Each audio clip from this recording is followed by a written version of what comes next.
Praise the lord. మీరందరు బాగున్నారా? మీకు ఎప్పుడైనా ఇటువంటి అనుభవం కలిగిందా? మీ పుట్టినరోజు, బర్త్డేస్ రోజు, యానివర్సరీ రోజు, లేకపోతే తిరిగి జన్మించిన రోజు, లేకపోతే any remarkable event in your lifes, ఆ రోజే ఏదో ఒక రీతిగా మీ మనసులు పాడవటము, ఏడవటము, మనస్పర్ధాలు, గొడవలు, అనేకసార్లు మనుషుల్ని ప్రేరేపించి అపవాది రెచ్చగొడుతూ ఉంటాడు. లేకపోతే మన మనసులోనే ఎంతో అల్లకల్లోలపు పరిస్థితులు ఉన్నాయేమో. ఇటువంటి పరిస్థితులు జ్ఞాపకం చేసుకోండి. అపవాది పేరు దొంగ. మన సమాధానాన్ని, మన సంతోషాన్ని దొంగిలిస్తూ ఉంటాడు. ఎన్నో ఎక్స్పెక్టేషన్స్ తోటి వెళ్తూ ఉంటాం. ఈరోజు సంతోషంగా ఉండాలి, ఈరోజు దేవుని అందు స్తుతించాలి, దేవుని స్తుతించాలి, ఆనందించాలి అనే ఆ రోజుల్లోనే కన్నీరు, గొడవలు, మనస్పర్ధాలు ఇవన్నీ జరుగుతూ ఉంటాయి.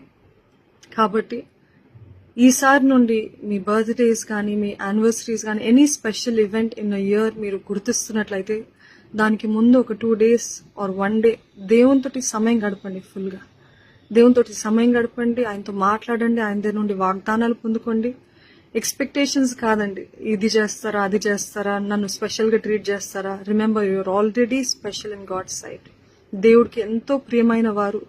దేవుడు మిమ్మల్ని సృజించింది. సృష్టికర్త దగ్గరికి మొదట వెళ్ళండి. దేవుని దగ్గర ఆయన పర్పస్ ఏంటో మీ ఎడల తెలుసుకొని దాని తర్వాత జీవితంలో ముందుకు వెళ్దామండి.